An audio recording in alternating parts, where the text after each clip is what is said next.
बिस्मिल्लाहिर्रहमानिर्रहीम, अस्सलाम वालेकुम। मैं हूं मखदूम शहाबुद्दीन। मंगल 13 जनवरी 2026 के इख्तिताम के साथ ही मशरिक़ वुस्ता एक मरतबा फिर हाई अलर्ट पे जा चुका है।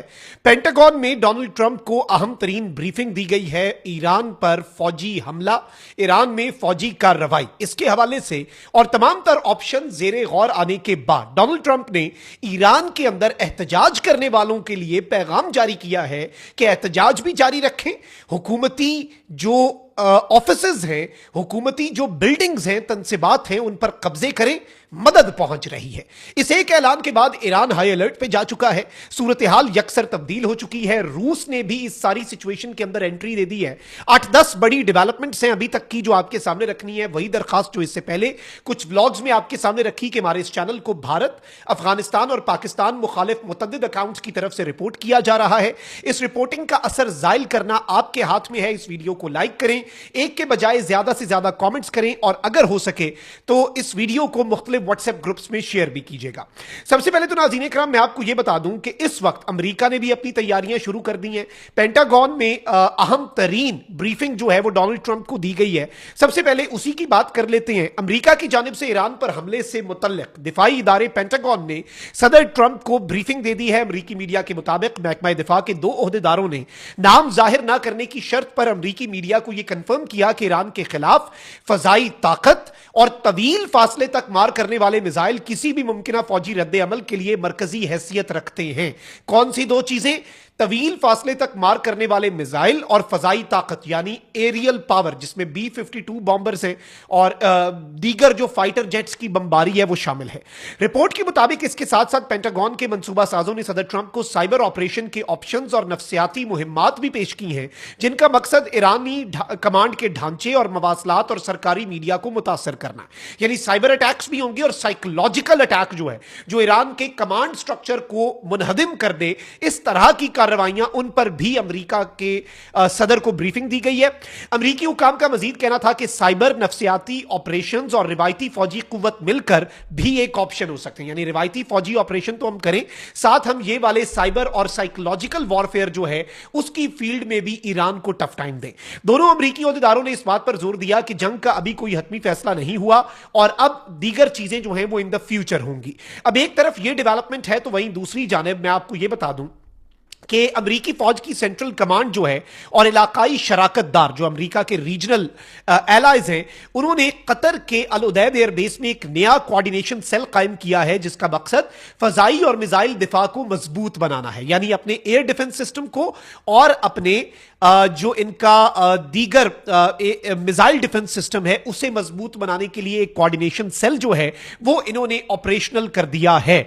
और नया Middle East air defence combined defence operation cell जो है ये बेसिकली अमेरिका और इलाकाई शराकतदारों के एहलकारों पर मुश्तमिल है। और इस सब के अंदर जो इंपॉर्टेंट चीज है वो ये है कि ये अमेरिका का दिफा करेगा, अमेरिका के रीजनल बेसिस का मिडल ईस्ट में, क्योंकि अमेरिका ने सिर्फ अटैक की तैयारी नहीं करनी, अमेरिका ने अपना डिफेंस भी करना है कि इस रीजन के अंदर जो यूएस बेसिस हैं उन्हें किस तरह से प्रोटेक्ट किया जाए।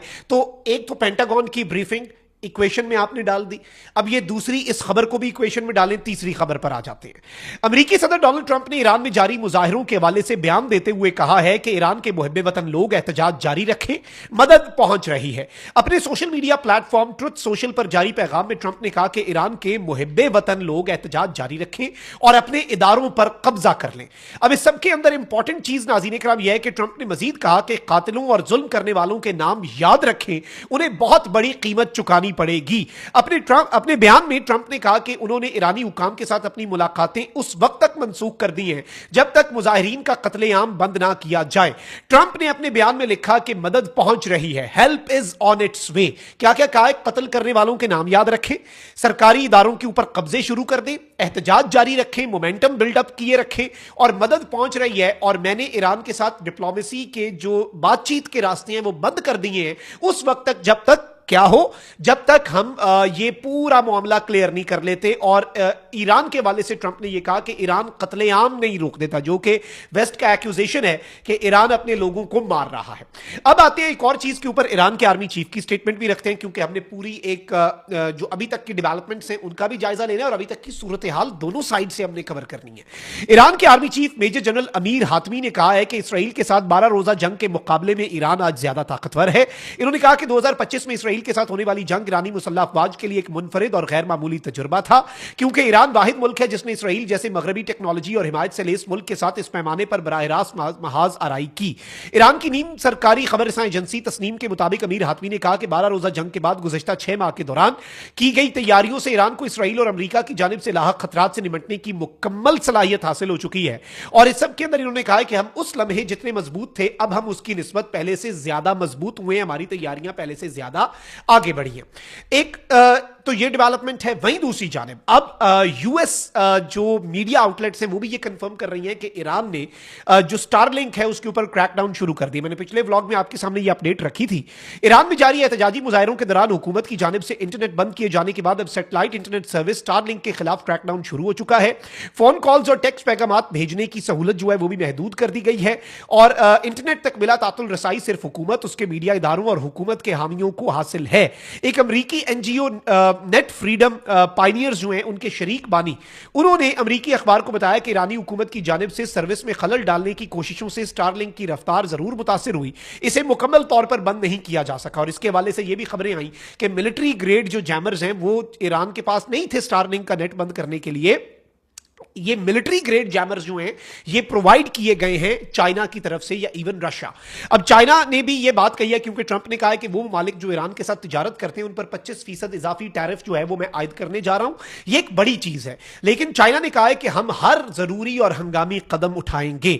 और अब रूस ने ईरान पर अमरीकी हमले की धमकियों की मजम्मत कर दी है और इसे नाकाबिले कबूल करार दे दिया है। रूसी वजारत खारजा की जानिब से जारी बयान में कहा गया है कि ईरान पर अमरीकी हमले की धमकियां कतई तौर पर नाकाबिले कबूल है। अमेरिका ईरान में बेअमनी को बहाना बनाकर दोबारा हमला ना करे।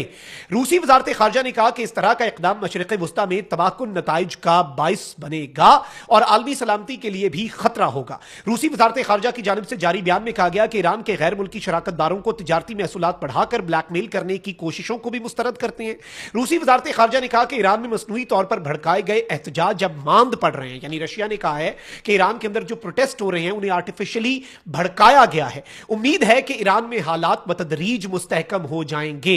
अब एक तरफ तो नाज़रीन किराम अमेरिकी सदर डोनाल्ड ट्रंप को बड़े तरीके से जो ब्रीफिंग दी गई है उसमें तमाम तर ऑप्शंस जो हैं वो सामने आए हैं और पेंटागन के जो अहलकार हैं, और इस ब्रीफिंग के बाद ट्रंप का ये ट्वीट आना कि भाई ईरान के जो मुहब्बे वतन लोग हैं keep protesting and take over your institutions, अपने इदारों पर कब्जा कर लो। ये कोई छोटी मोटी बात नहीं है।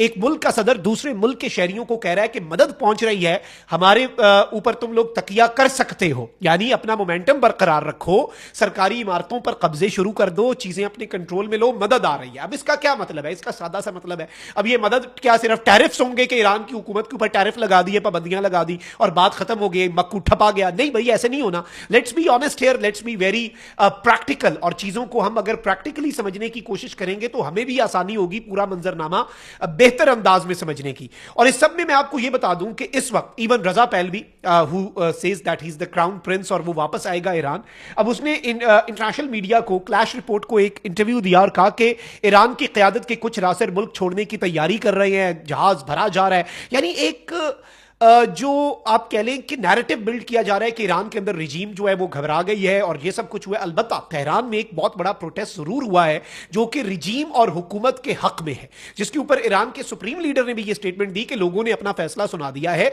और प्रोटेस्ट जो है वो हमारे हक में भी हो रहे हैं। इसका मतलब है कि सपोर्ट बेस मौजूद है। लेकिन ईरान के जो रजा पहलवी उन्होंने कहा है कि ईरान के अंदर से खुफिया मालूमात मौसूल होती हैं, उन्हें बशमूल सुप्रीम लीडर के करीबी हल्के की खुफिया मुलाकातों की तफसीलात भी उन तक पहुंच रही हैं। अब ये ये ऑब्वियसली एक साइकोलॉजिकल बात भी हो सकती है जरा चीजें जो हैं। अच्छा, अमेरिका जो है उसके वाले से मैं आपको ये बता दूं कि अमेरिका ने भी, अब अमेरिका की ईरान में एम्बेसी नहीं है, वर्चुअल एम्बेसी है, यानी वो ऑनलाइन अपने शहरियों को एडवाइजरी जरूर जारी करते हैं any US citizen is in Iran. तो उन्होंने भी अब एडवाइजरी जारी करके अपने शहरियों को ईरान फौरी छोड़ने की हिदायत कर दी है। This is something very big, very huge. Let's see मामला किस तरफ को जाता है। कमेंट सेक्शन में राय का इजहार जरूर करें। अपने बहुत ख्याल रखें। अल्लाह निगहबान। पाकिस्तान जिंदाबाद।